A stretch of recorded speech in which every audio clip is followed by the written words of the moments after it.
오늘의 사회 이슈를 홍희연 기자가 종합해드립니다. 오늘의 이슈 포커스입니다.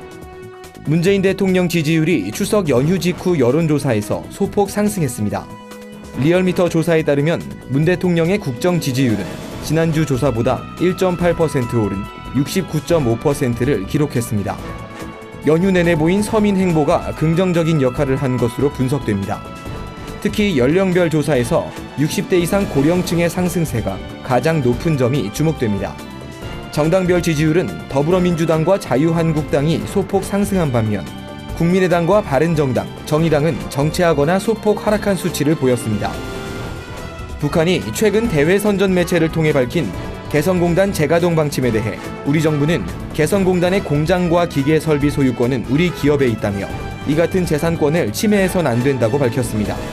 통일부는 그동안 개성공단 내 일부 동향이 확인되긴 했지만 실제 공장 가동 여부에 대해선 파악되지 않고 있다며 사실관계를 확인한 후 대응에 나설 것이라고 말했습니다. 개성공단 입주사들은 이와 관련해 긴급 대책회의를 열어 입장을 정리할 예정입니다. 통일부는 기업들이 자산 점검을 위해 방북을 요청할 경우 상황을 고려해 검토할 계획이라고 밝혔습니다.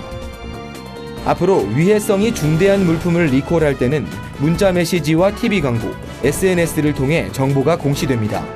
또한 식품과 의약품 등에만 적용됐던 위해성 등급제가 생활화학제품과 자동차 등으로 확대됩니다. 이로써 리콜 정보를 전달받지 못해 피해를 입었던 소비자들이 대폭 줄어들 것으로 기대됩니다. 공정거래위원회는 이 같은 내용의 가이드라인을 발표하고 모든 정부 부처가 시행하도록 지정했습니다.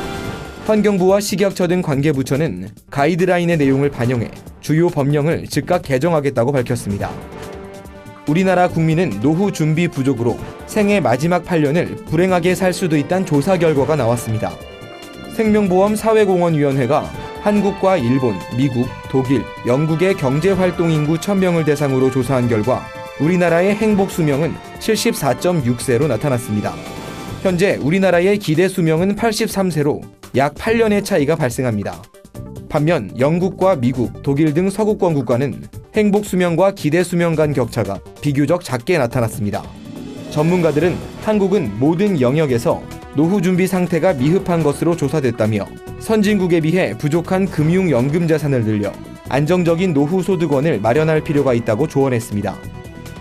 법학 전문대학원, 이른바 로스쿨 제도는 위헌이란 주장이 제기됐습니다. 전국 수험생 유권자 연대는 마지막 사법시험의 2차 합격자 발표를 하루 앞둔 10일 고졸과 서민의 법조인 진출을 막는 로스쿨은 위헌이라며 헌법재판소에 헌법 소원을 청구했습니다. 이들은 내년부터 법조인의 꿈을 가진 국민은 로스쿨에 입학해야 하는데 입학 요건으로 학사 학위를 요구하고 있어 고졸 출신은 이제 법조인이 될 수 없다고 지적했습니다. 이어 등록금도 학기당 2천만 원 수준이어서 서민의 법조인 진출도 가로막고 있다고 비판했습니다. 한편 법무부는 마지막 사법시험의 최종 합격자 50여 명을 11일 발표할 계획입니다. 구티비 뉴스 홍우연입니다.